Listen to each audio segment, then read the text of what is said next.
there's a big outcry on what's going on. Here we are coming in once again, played out by the bankers, and I even know that we were talking about just prior to the interview the fact that one of the banks today was basically, or on Friday, they felt that they weren't going to be in any challenging trouble because a decision was going the way of, it looked like, the bank, because the judge said that they had to have at least 25% collective action against a bank in order for this process to be challenged, and the banks essentially could continue to foreclosure. So what happened? Let's explain that.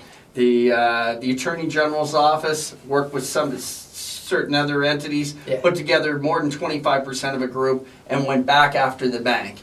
And so, you know, I guess the big concern at the end, and this is for all the taxpayers, American taxpayers, and this is probably a fascinating case study for people in all the other countries around the world. The problem is, in the end, it ain't going to be the banks who end up having to pay for this. It's going to be you, the taxpayer. Now, in the first instance, when we bailed out the banks, I was actually okay with it, because if we didn't bail out the banks initially with TARP, what would have happened? We would have went into a depression, and that's what would have happened. No liquidity in the system. But I got to tell you, my appetite for any more bailouts is pretty close to zero.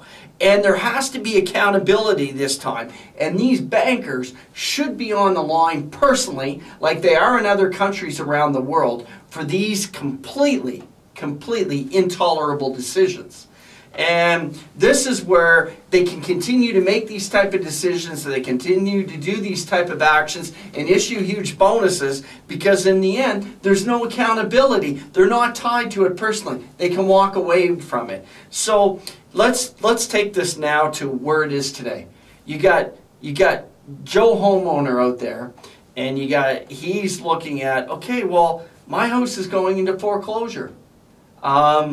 And I haven't been able to make payments for 2 or 3 months.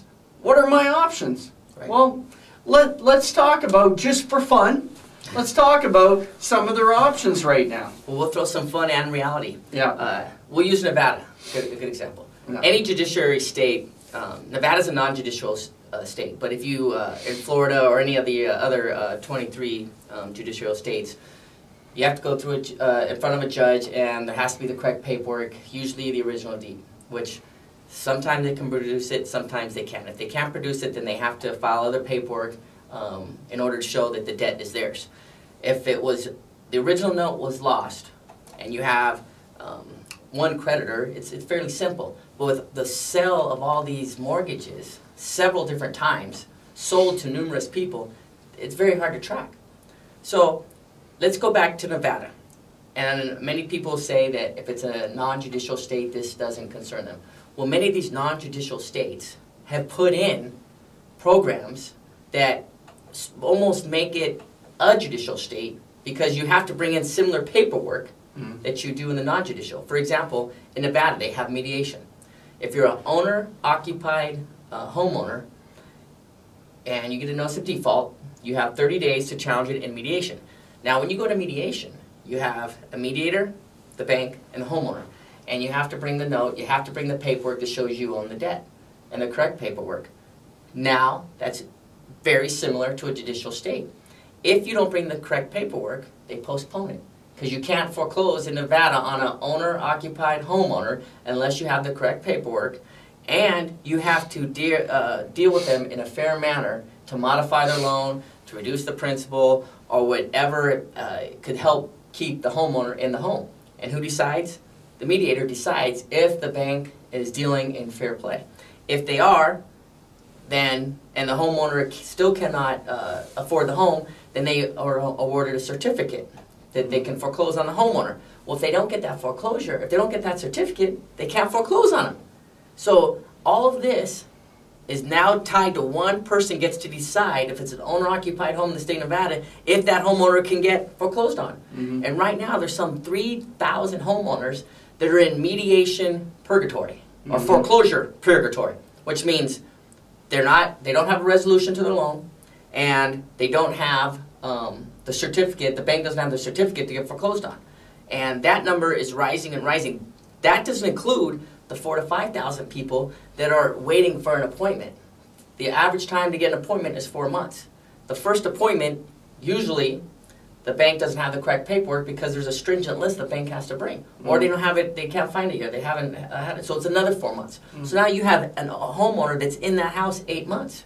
So that's, who knows how many months the homeowner wasn't paying before that. Then you have that other 8 months. That's cash flow that the mortgage-backed security is expecting, that's not getting. And there's no end in sight to when they're going to get that money.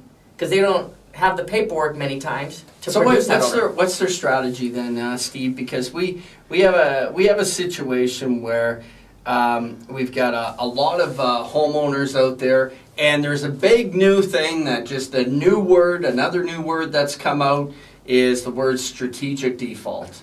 And we got a lot of people out there, especially in Nevada. The shift that I've seen is a shift from socially unacceptable to socially acceptable to strategically default. And I got to tell you, in the state of Nevada right now, it's amazing. A big part of the spending that's probably happening in GDP in the state of Nevada is people who stop paying their mortgages completely to the banks. The banks would far rather have someone living in that house so they don't get all kinds of HOA fines and everything else. Have someone live there, allow the market to recover in the minds of the banks, and then they save all this extra money and spend it on other stuff. And there's people I know in the state who are well over 2 years in their house now, and they're still living in there, and they're still saying, well, I might have several more months, and, you know. Years. Well, yeah. Let me ask you a question. If somebody gets foreclosed on, who wins? With the current accounting, the current government policies, and the current homeowner situation, when someone gets foreclosed on today, who wins? I love it, because now the interview's back here. Basically, if we look at a scenario like that, what happens? No one's going to win in that scenario, because the banks, what the banks want is, and I'm going to call a spade, people who think a loan modification is a good thing, no. That ain't the way to go. Let me tell you, you get caught in a loan mod program, what's going to happen is you're going to make those payments for 3, 4, 5 years, and then at the time, and it's probably going to be interest only, in 3, 4, 5 years, what's going to happen is the bank's going to say, okay, we gave you the loan mod program, now the economy's improved a little bit, we sucked some payments out of it, we're going to recapitalize your loan, and you're going back to the old payments, bye-bye, adios, get the hell out of our house.